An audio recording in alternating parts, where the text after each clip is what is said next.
And hello, this is Mont, or Alex, or whatever, it's all good. I've made a lot of PvP videos for Dark Souls, and I've just finished a full playthrough of Dark Souls.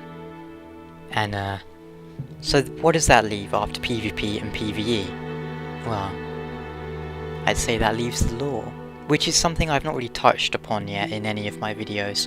I thought, might as well. There are a lot of other lore videos out there, gotta admit, I've not watched many of them. I've watched Epic Name Rose stuff, but that's about it. The good thing about Dark Souls lore is there are no right or wrong answers, outside of a few very specific cases. So, obviously, I do need to preface this by saying this is of course just my opinion, and what I personally think. You might think something completely different, and you might be right, or you might be wrong, who knows. Point is, it honestly doesn't matter all that much.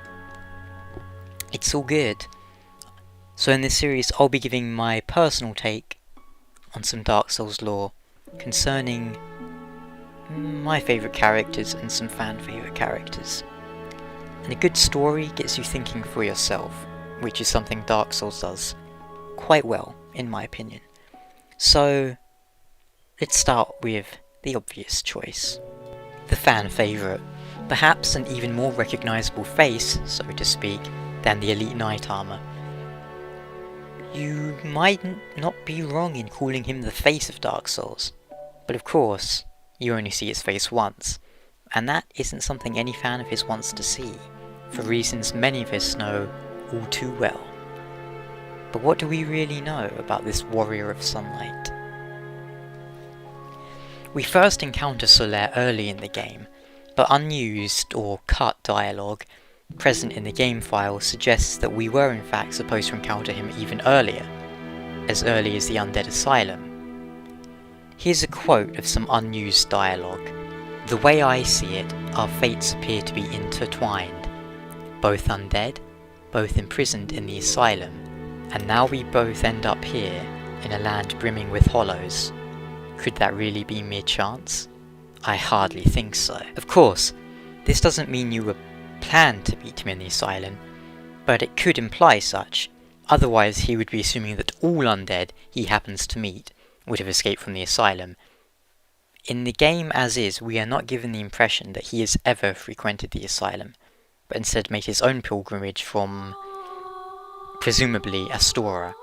But here's another interesting line of unused dialogue, and if you want to find this for yourself, just try a YouTube search for Solaire dialogue, Solaire cut dialogue, or unused dialogue, and you'll find it easily enough. But yeah, here's another line, a very interesting one. "He has the key, the choice is yours."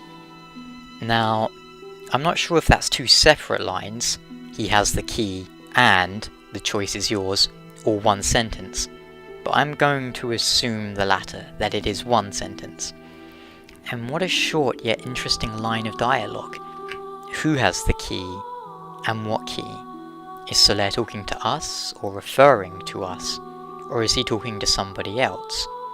Now, one could imagine that maybe he's talking to Oscar, also of Astora, the knight who rescues us at the start of the game by throwing us a body with a key to our cell.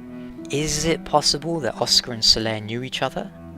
Another interesting thing to note is that Oscar originally had a much larger role in the game, and you would meet him several times, leading up to a face-off in the kiln, and depending on which serpent you sided with, he would side with the other. For example, if you side with Frampt, then he would side with Karth, and vice versa.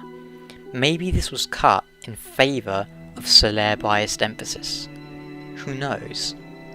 Although this video isn't about Oscar, but one interesting place you could meet him, well, as was perhaps planned in an early stage, was in the forest, where he would be having trouble with the Forest Hunter Covenant, so to speak. pretty interesting. At least, I think so. At any rate, we know that Solaire has come to Lordran with perhaps the rather vague goal of finding his own son. That is, son, S-U-N, not S-O-N. However, that is one of the first links people might use when they suggest that Solaire is Gwyn's firstborn son, S-O-N. They think it is wordplay, close to a pun, a clue, but more on that later. Just what Solaire means by son, S-U-N, we don't really know, and he never tells us.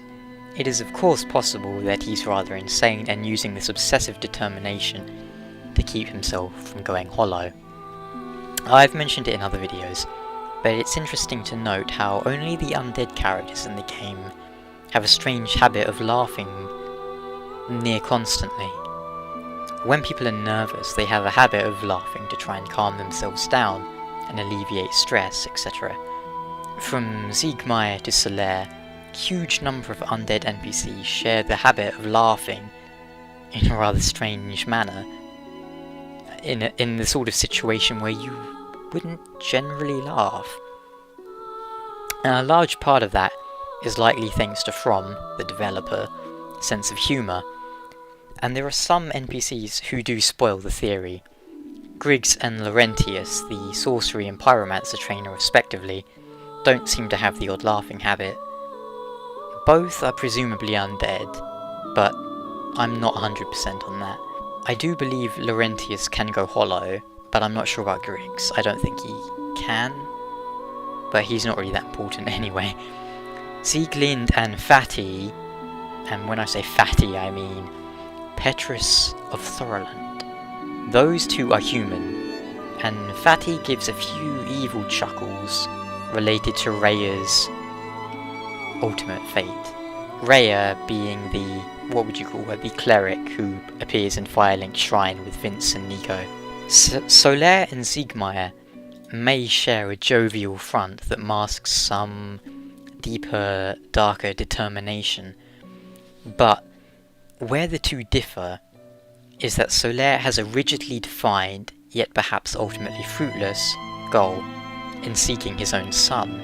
Siegmeyer, however, he has no true goal other than to explore and to adventurize the hell out of Lordran.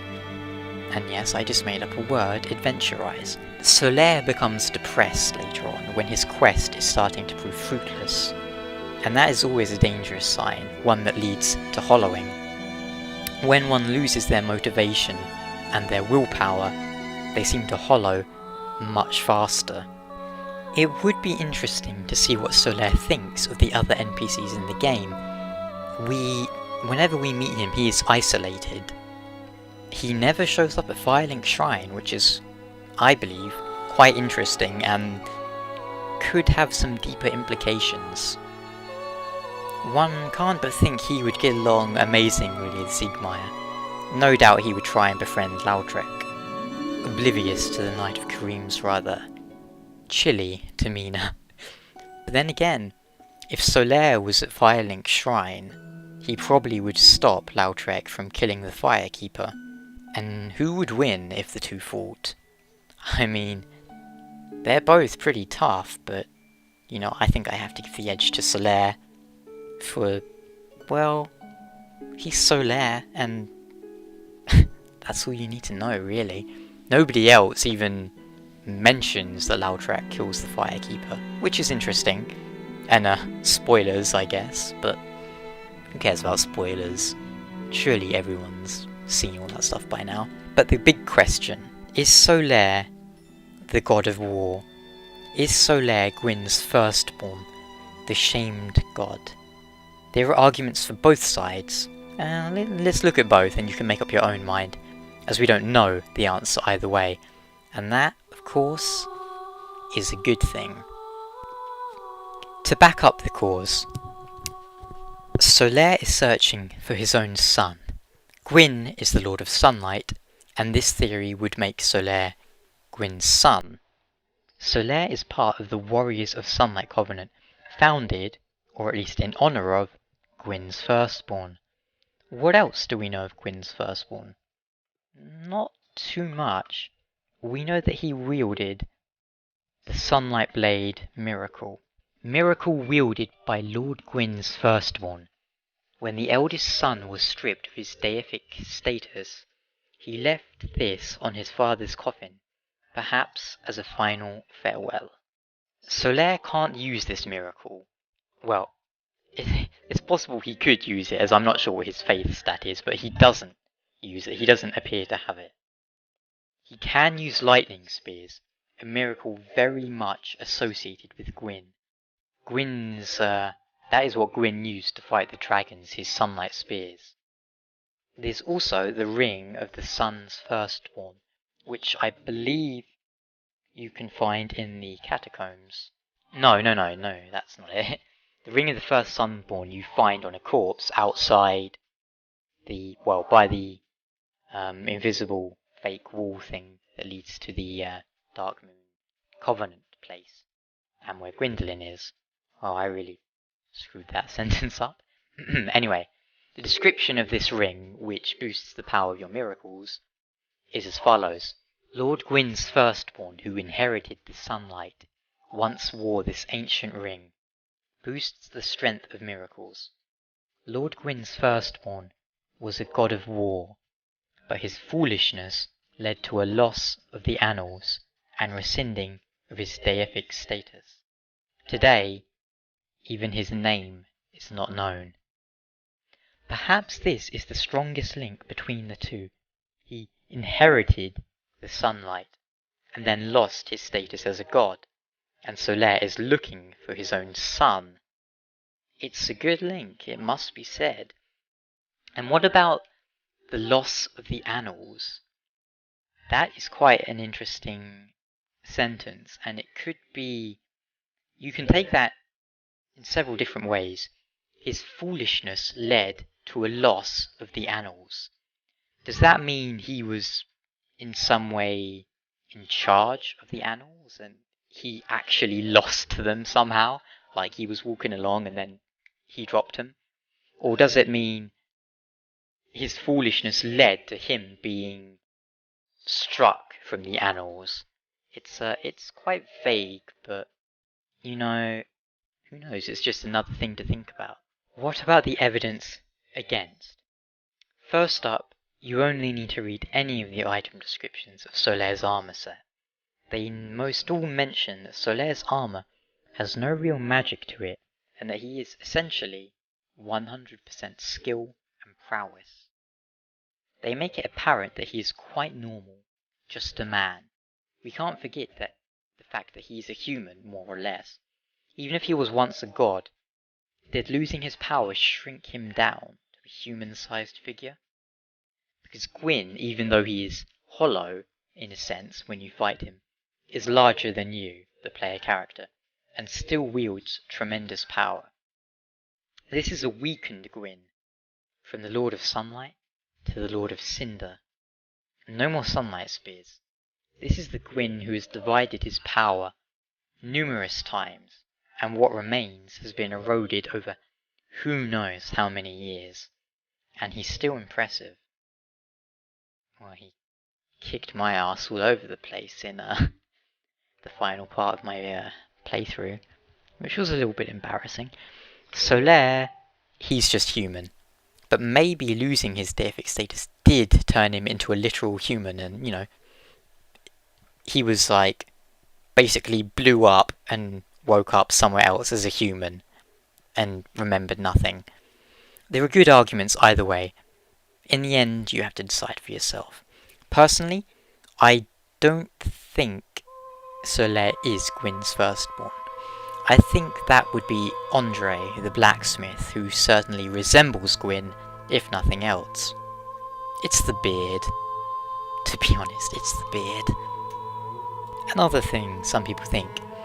They think Solaire may be homosexual. And that might come across as what? Where would you even... Basically, when you talk to him in Anor Londo, he says something along the lines of, "You really are fond of chatting with me, aren't you? If I didn't know better, I'd think you had feelings for me. Oh no, pretend you didn't hear that. Mwahaha." Now, I'd said that from memory, so I might be a little off, but it's something along the lines of that. If I didn't know better, I'd think you had feelings for me. See, that doesn't really imply what people seem to think it may imply. I mean, it could, but the wording is not as such. It's mostly a joking thing, and if anything, it implies that you have feelings for him. Plus, his dialogue doesn't change whether you are male or female. But you know, maybe he does come across as the sort of character who could be bisexual. I don't know, I don't really care, I don't think it's important. Maybe the people who fawn over Priscilla and Kalag are people who do find that important, but not me. But what ultimately happens to Solaire, our favourite praiser of suns? If you don't save him in Izalith, then he will find his own sun in the form of the sunlight maggot, and you'll have to put him out of his misery. Interesting to note that he doesn't seem to have fully hollowed when we encounter him like this. He still resembles a human, he's not all sausagey, and he can still talk. I can't actually remember, I don't think there are other hollows who talk to you. Who is there who goes hollow? There's Crestfallen Warrior, or Crestfallen Knight, I can't remember which. I don't think he talks to you. Laurentius, I honestly can't remember. Rhea? I know Vince and Nico don't. So he seems to still be human, so to speak. It's possible he's only started the process, as hollowing seems to be gradual most of the time, as opposed to an instant sort of thing, but I'm not really sure. Also possible that the sunlight maggot just made him crazy. Why doesn't it make us crazy when we stick it on our heads and turn ourselves into, like light posts? No, not light posts, what am I talking about? Lighthouses, you know, the big rotating come over here boats, don't smash into... yeah, whatever. He states that he became undead to pursue this goal. Which is interesting, he became undead, as if he intentionally became undead. How do you do that? We don't know. We don't really have any idea how the dark sign works. It just seems to pop up on you if you're unlucky, or lucky if you want to be it. But he says he became undead. Of course, we have to consider this is Solaire saying he became undead. It's very possible that he wasn't intending on it, but now that he has, he's acting as if it was part of his plan. Because you have to remember, in Dark Souls, a lot of characters go on the unreliable narrator system, where they might tell you something, but you have no way of knowing it's true. Just like people in real life, they might be lying. It's not like Skyrim, where people basically exist to info dump and exposition you. People in Dark Souls are more characterized in that near all of them have their own agenda. And the only person who really resembles an info dump would be Crestfallen Warrior. And even he's a bit of a... We know what he's like.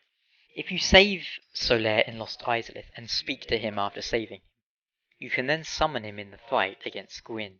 There's no dialogue, and he vanishes in much the same way as he would normally. Check out the last part of my Let's Play, where Solaire rather comically ended up killing Gwyn for me whilst I was deliberating. But what becomes of him?